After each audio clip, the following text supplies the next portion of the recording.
Some of the most common yoga poses, I feel like sort of get looked over because they are so common. There might be an expectation that you just know how to do them, and they somehow will just come naturally to you. And in some ways, I believe that, and in other ways, I know that I can help you do some of these poses better if you just take a little bit of time to do some further study. So today we're going to look at the warrior poses, specifically warrior 1, 2, and 3. And while we look at those poses, talk a little bit how, not too much, but how they might be related to other standing poses, and how knowing the alignment of those 3 poses sort of leads to better alignment in all of the standing poses. So take a second, sit down, we'll come to our breath, find a comfortable seat, however you like to sit. I'm sitting up on 2 blocks and a blanket. It makes it easier for me to sit up. It'll probably make it easier for you to sit up if you have some sort of thing to sit up on as well. I sit up tall so that you can breathe deeply. And close your eyes. And just feel yourself breathing. Notice your breath. Notice what it feels like to be breathing. Notice what it feels like in your nose, in your throat, in your chest.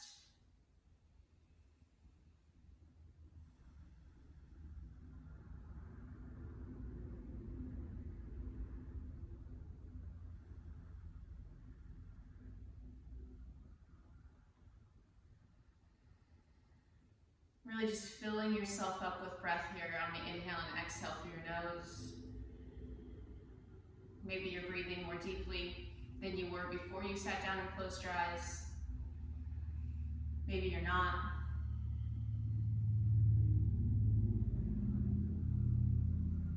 Just tune into the sensation of breathing. Experience yourself breathing.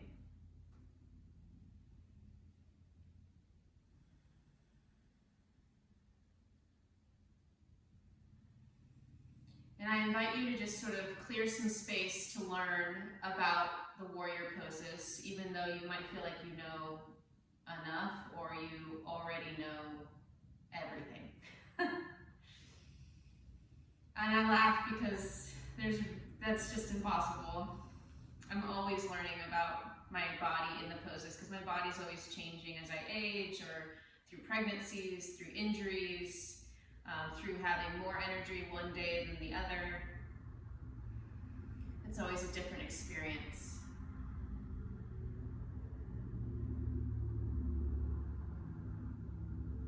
Okay, keep yourself mindfully breathing as much as you can while we start to explore these poses. This will be a fairly teachy class, but you will also be doing holding some poses, so keep coming back to your breath. You can open your eyes. Okay, stand up. Let's just do a quick warm up since the standing poses are quite difficult. If you've got props, just move them off to the side. Stand at the top of your mat with your feet hip distance apart. Okay? And then feel your weight in your feet and just notice it. Notice how it feels. And notice if you tend to put more weight in one foot than the other. I have my hands on my hips, you can be doing that. You can have your arms at your sides, it doesn't really matter. I just want you to tune into your feet and sort of sway forward and back or side to side. And just feel your weight shifting there. You can start to close your eyes, please. And just really feel the floor underneath you, or the ground, wherever you're practicing. Feel what is underneath your feet. Feel it with the heel of your foot, feel it with the ball of your foot, feel it with the pads of your toes. And breathe.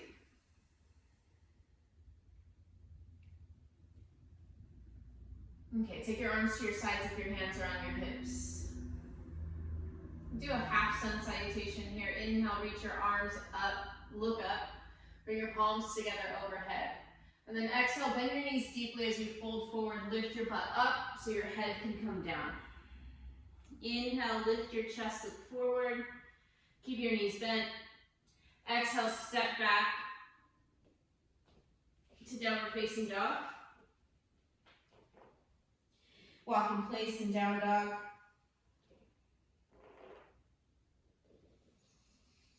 And breathe. And feel yourself as you walk in place. Feel your weight shift from side to side. Spread your fingers wide, push the floor away. Now start to walk your hands back to your feet. So you're back in Uttanasana, standing forward bend. Let your head hang, let your shoulders hang, let your spine hang. Keep your knees bent, butt lifting up. You might still be sort of swaying here, shifting your weight, feeling your feet on the floor. Breathing. Inhale, come to halfway up. Look ahead, look forward. Exhale, press off of your feet to stand up. Really press down. Stand all the way up, and then inhale, reach your arms up. Bring your palms together overhead. Exhale, bring your arms to your sides and stand in Tadasana. Stand tall, lift your knees, draw your low ribs in, put your tailbone down. Inhale, reach your arms up. Bring your palms together, look up. Exhale, bend your knees. Uttanasana, forward bend. Inhale, lift halfway up. Exhale, walk your hands forward to down dog. Walk in place in downward facing dog. Again, feeling and noticing for all the things.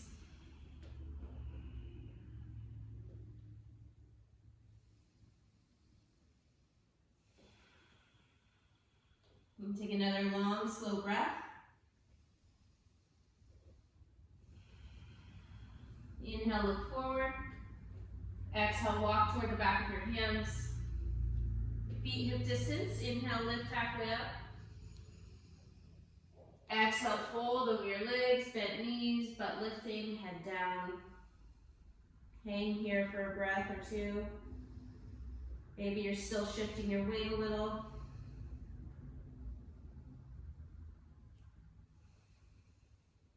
Inhale, lift halfway up, look forward, Ardha Uttanasana.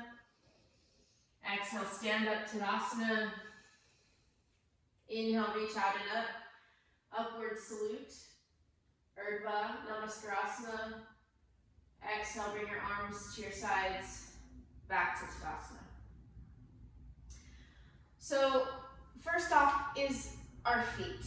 And in the standing poses, there's a number of ways you might come into a standing pose, like say from the top of your mat or from down dog, or if you're doing a hatha yoga class, you might even start in the middle of your mat and jump out. But the beginning of the stance will be the same. So if you're in down dog, you're going to probably be starting from a feet hip distance apart stance, and that's the way I prefer to teach it as well, even when we're standing at the top of the mat. And I prefer to teach it that way because it gives us a little bit more space in our hips. And I just feel like it's more sturdy for most people. It's more accessible.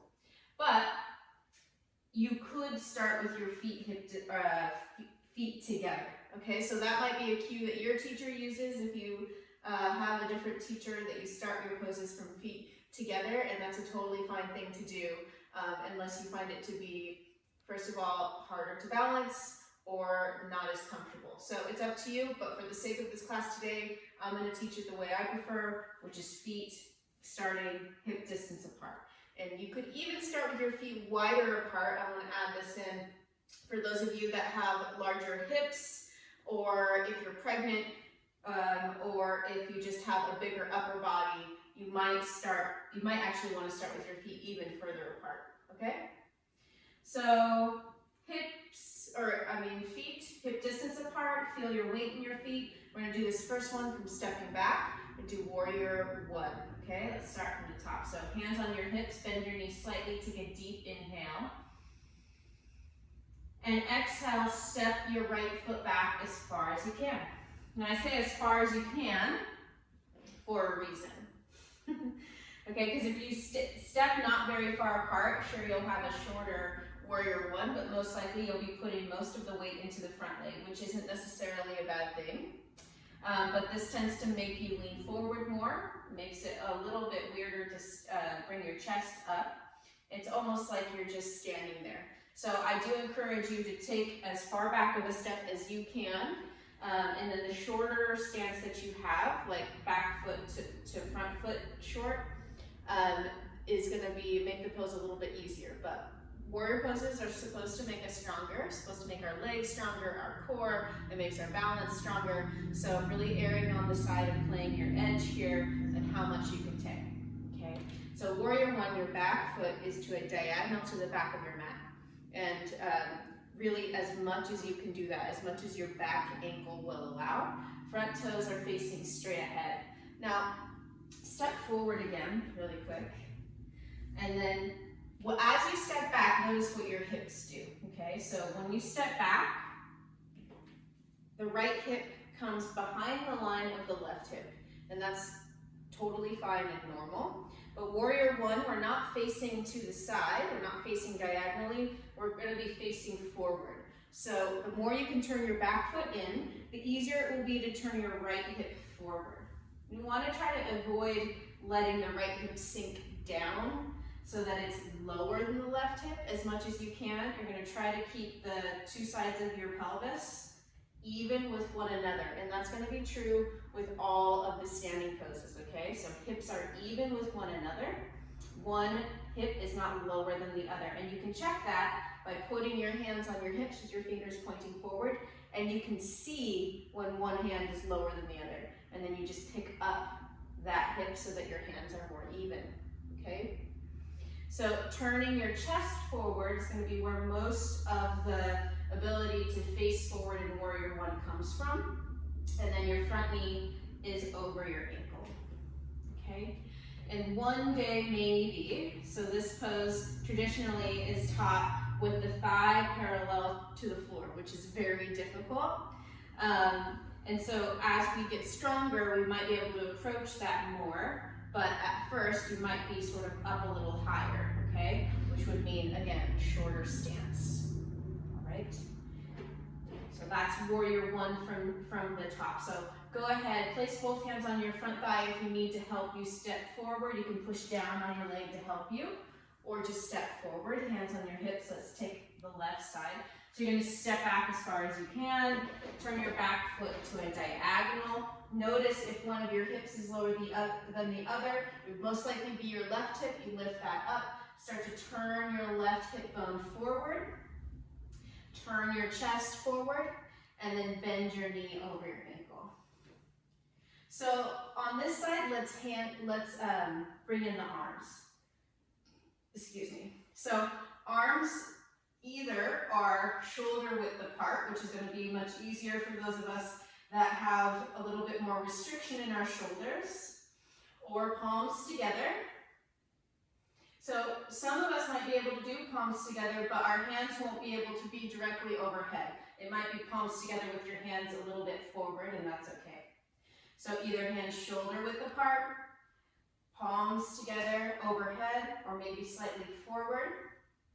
Obviously, if you've got a shoulder injury, it might be hands on hips, maybe not obviously, okay?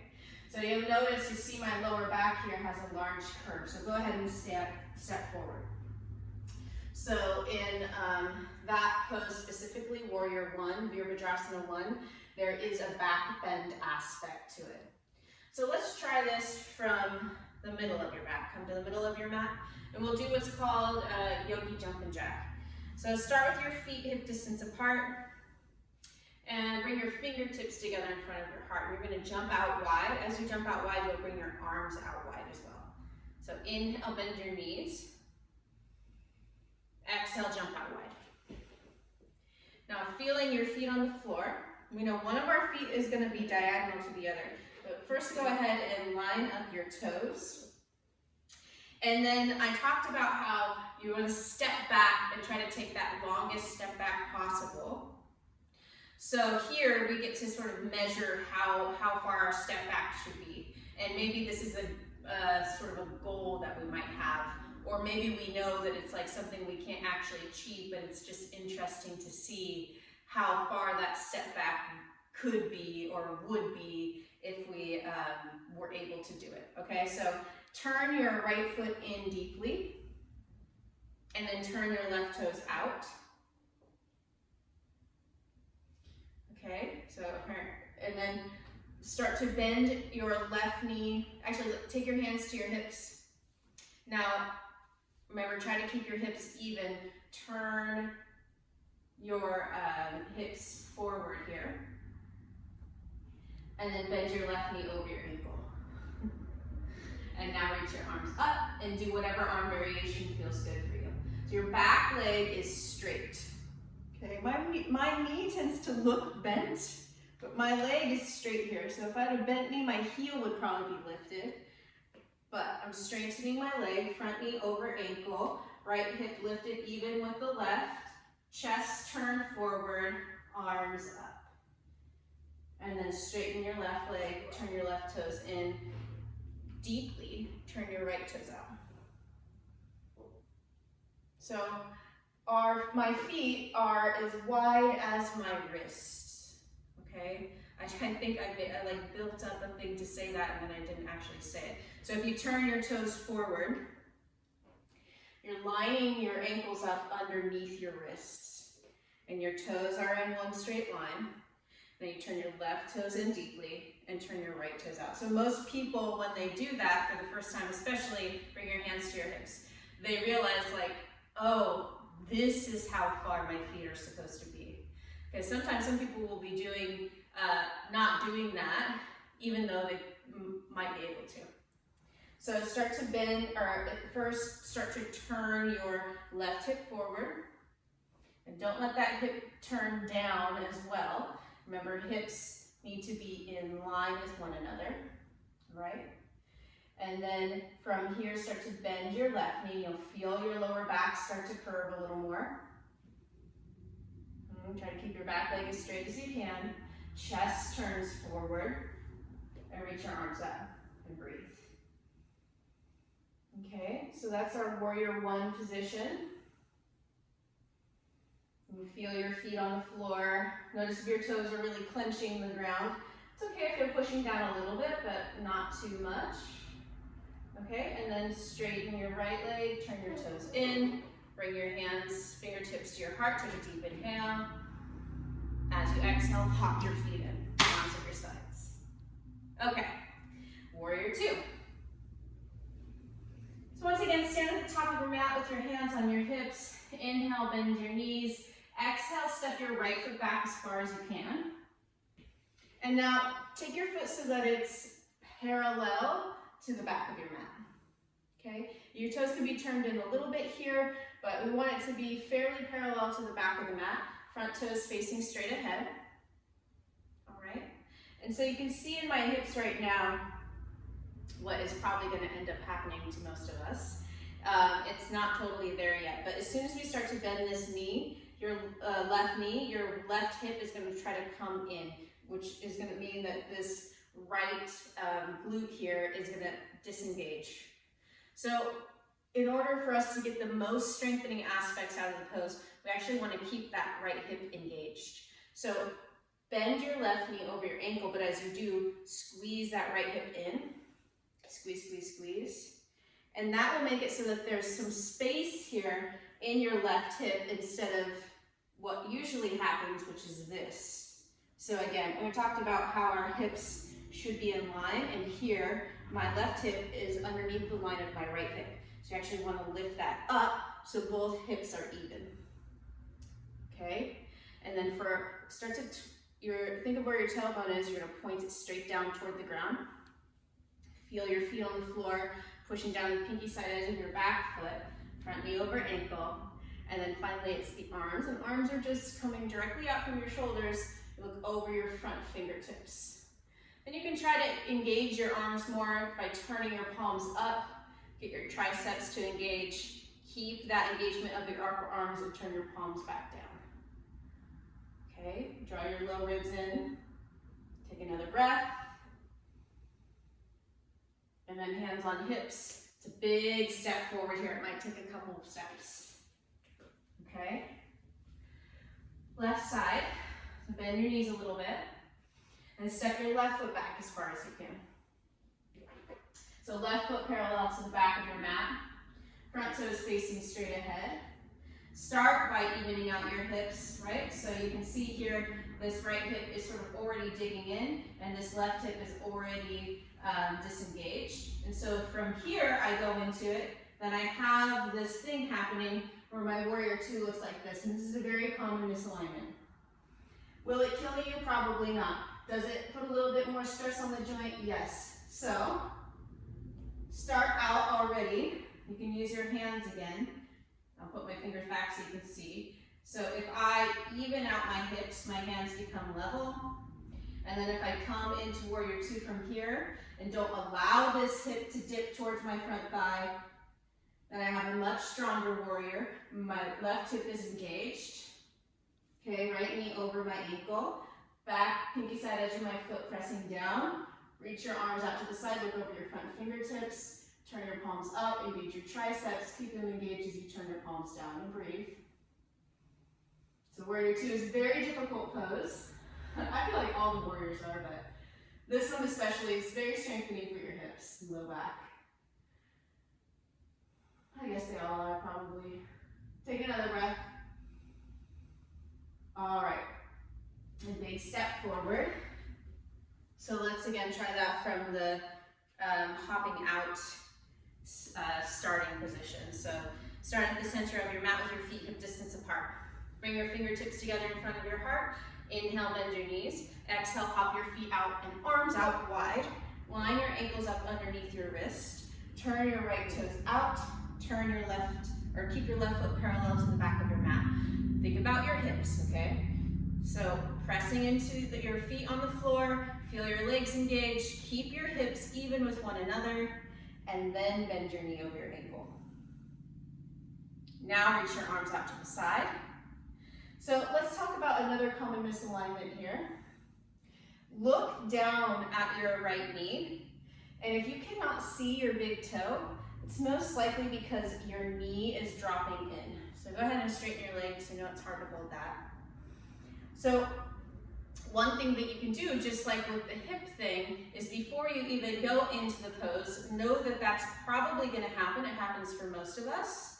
So we want to get our outer hips to stay engaged in these poses, our glutes to stay engaged. So the way that you do that, we talked about keeping your hips level, but for the front leg, the bent knee leg, in warrior two especially, you're going to get this knee knocking in. And this is the same thing. Warrior two is a lot like side angle pose. It's also a lot like triangle pose, okay? So you have like a similar setup with the feet. Side angle pose is here, triangle pose is here. So if we can learn this warrior two stance, then that will feed into those other two standing poses. So, and even poses like half moon pose, which is super tricky. All right, so hips are even. As you bend your right knee, keep it tracking with your second and third toes, okay? So there's no turning forward here. You keep your hips facing the long edge of your mat, but your right knee actually is gonna sort of feel like you're pushing it out to the side, okay? So now you can see your right knee stays tracking with the second and third toe. You can see your big toe. You're not allowing this sort of like hip relax thing going on. You're pulling that right hip up and out so that there's space between your right thigh and your right hip, and then reach your arms out to the side, okay? Look over your front fingertips. And take another breath.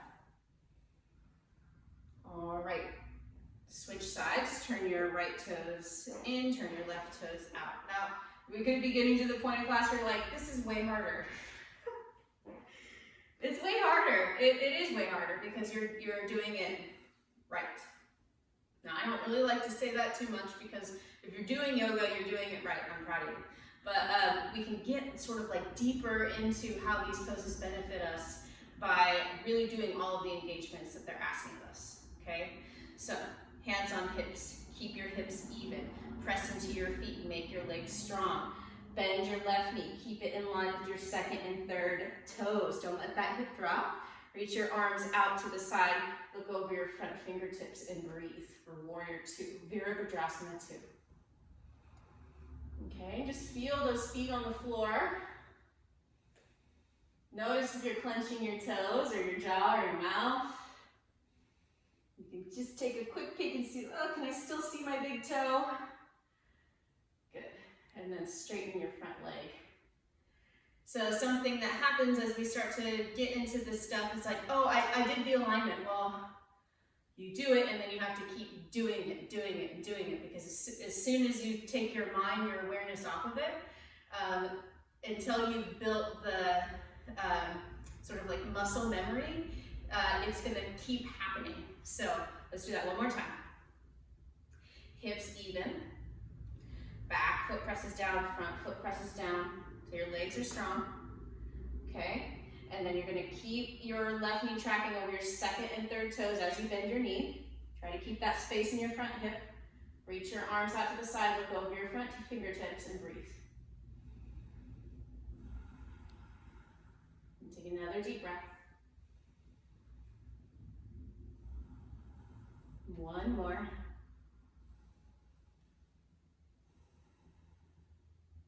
And then straighten your left leg.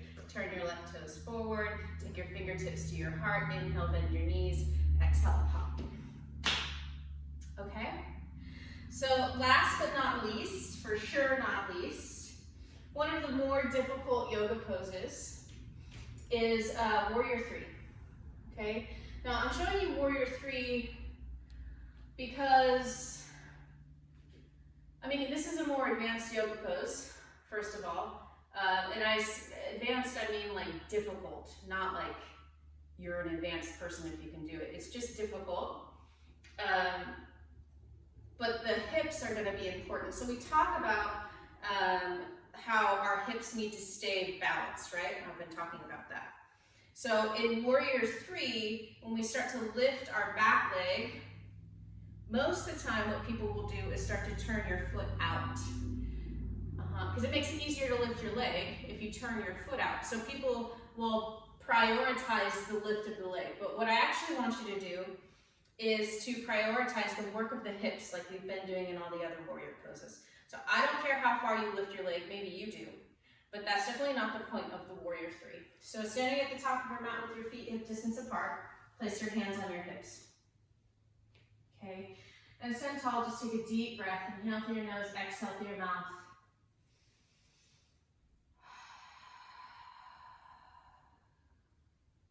Do that again, inhale.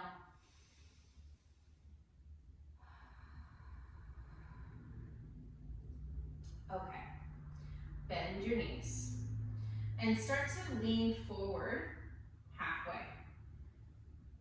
So you're gonna keep your knees bent as you lean forward and lift your butt up. So we end up sort of in an Ardha Uttanasana with our hands on our hips, half forward then with hands on our hips, okay? From here, start to take your right foot back, but don't lift it up yet. So you're just gonna step your foot back until it's basically just your toes. Now, like Warrior Two, we wanna avoid this crunching in the front hip. And that's sort of a terrible word to use. But we wanna avoid taking up too much space in this hip. So I want you to actually lift your right or your left sitting bone up and point your sitting bone straight back. Because what's gonna happen is your left hip is gonna wanna wing out to the left. So you squeeze that hip in. Lean your weight forward into your foot. Start to come up onto your tippy toes. So this might be where you stay and just keep trying to wrap that left outer hip straight back. Okay? So go ahead and stand up and look at me. So this is what I'm talking about. I want to avoid this. This is what's going to probably happen because it makes it a little bit easier. But I actually want you to pull that outer hip back and recruit more muscles here as you lean forward and lift your legs straight up. Remember, not toes out to the side. So you can take a peek. That's why I like to start with your toes on the floor. You can take a peek behind you and lift your foot straight up without letting your toes go back, or I mean out to the side. And then keep pulling that outer hip straight back. And then stand up. Oh, it's so hard. I know it's so hard. Okay. okay? That's the point. Stand with your feet hip distance apart, bend your knees. Forward bend halfway. As you do, lift your butt. So you really want to get this lifting of the sitting bones up, so we keep a little curve in our lower back. You can balance that by drawing your low ribs in a little bit, okay? Keep your hands on your hips so you notice if one of your hips dips or starts to lift. It'll be your left hip lifting because we're stepping our left hip back. So you want to avoid that. Keep your hips even. Don't let your right hip turn out to the side either. That hip points straight back. Take your left toes back, come to your tippy toes and stay there. Now really recruit the muscles of your right outer hip. Squeeze your right outer hip in. And as you sort of lean forward a little more, the back leg gets a little lighter. Start to lift your legs straight up. So imagine lifting from your left inner thigh. You can point your foot or flex your toes in towards your shin. It's really up to you. And breathe. And again, keep pulling your right outer hip straight back. Don't let it move out to the side. If you're falling all over the place, go ahead and stand up. If you're falling all over the place, like you can't balance it, most likely is because your hips are shifting to the side. So my suggestion is to stay with your toes on the ground. Really try to work those engagements before you lift your leg very high.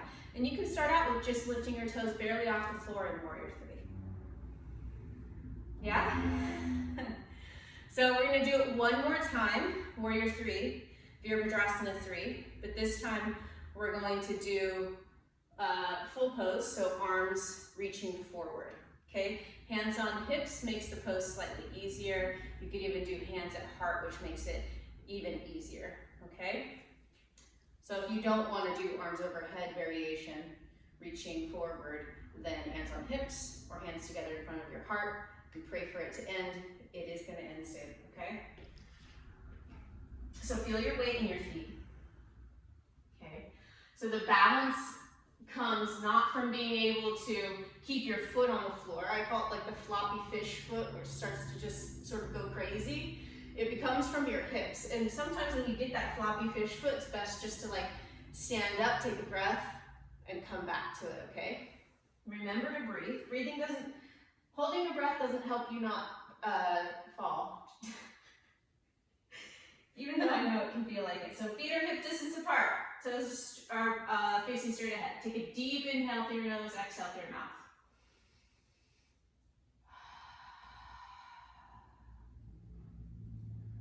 Okay, inhale. Exhale, forward bend halfway. Bend your knees, bringing your shoulders in line with your hips. Lift your butt, okay? And then start to lift your right leg up behind you or come onto your toes, tippy toes. Pull your left outer hip in. Lift from your right hamstring your leg up. And you try to keep your low back bending, draw your low ribs in, and then from here, reach your arms forward. Okay, point your toe maybe or flex your toes towards your shin and then just keep focusing on pulling up and out of the left hip, keeping that hip pulling straight back. And you can always keep your knee a little bent. Don't have to straighten your leg. Take another breath. Good, and then stand up. And take another breath. Hands on hips. Warrior 3, left side. Take an inhale.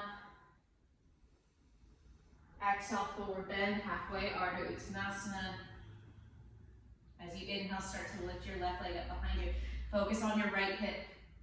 Pull that right outer hip back. Pull your left inner thigh up as you lift your leg. Lift, lift, lift from your left inner thigh, inner hamstrings as you pull your right outer hip straight back. And then finally reach your arms forward if you're doing that variation and hold. Okay, a little bend in your right knee. Keep breathing. Feeling your weight in your feet still. It's giving you lots of feedback. Last breath. And stand up. Okay. Awesome. So sit down. Oh, and bring the bottom of your feet together for Baddha Konasana. Hold on to your toes. Thank you so much for watching this tutorial. Press your outer thighs down. It really does benefit you to just take a little bit more deeper dive into the alignment of these poses, especially if you're doing yoga not only to strengthen your mind, but to strengthen your body, which they're connected, y'all. So one's gonna bleed into the other. In fact, they bleed together. Take a deep inhale, lift your chest. And as you exhale, forward bend, pull yourself forward. Imagine so you can take breaths into your lower back directly. Move your shoulders away from your ears and keep pressing your outer thighs toward the ground.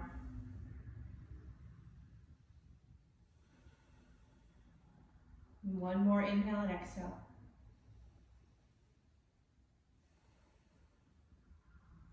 Inhale, lift your head.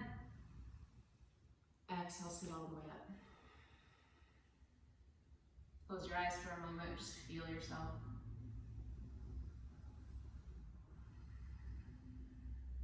Feel how you're feeling. Feel your breath.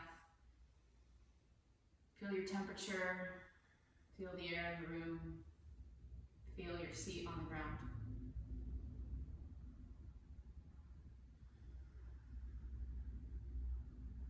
You can open your eyes. Thanks for watching.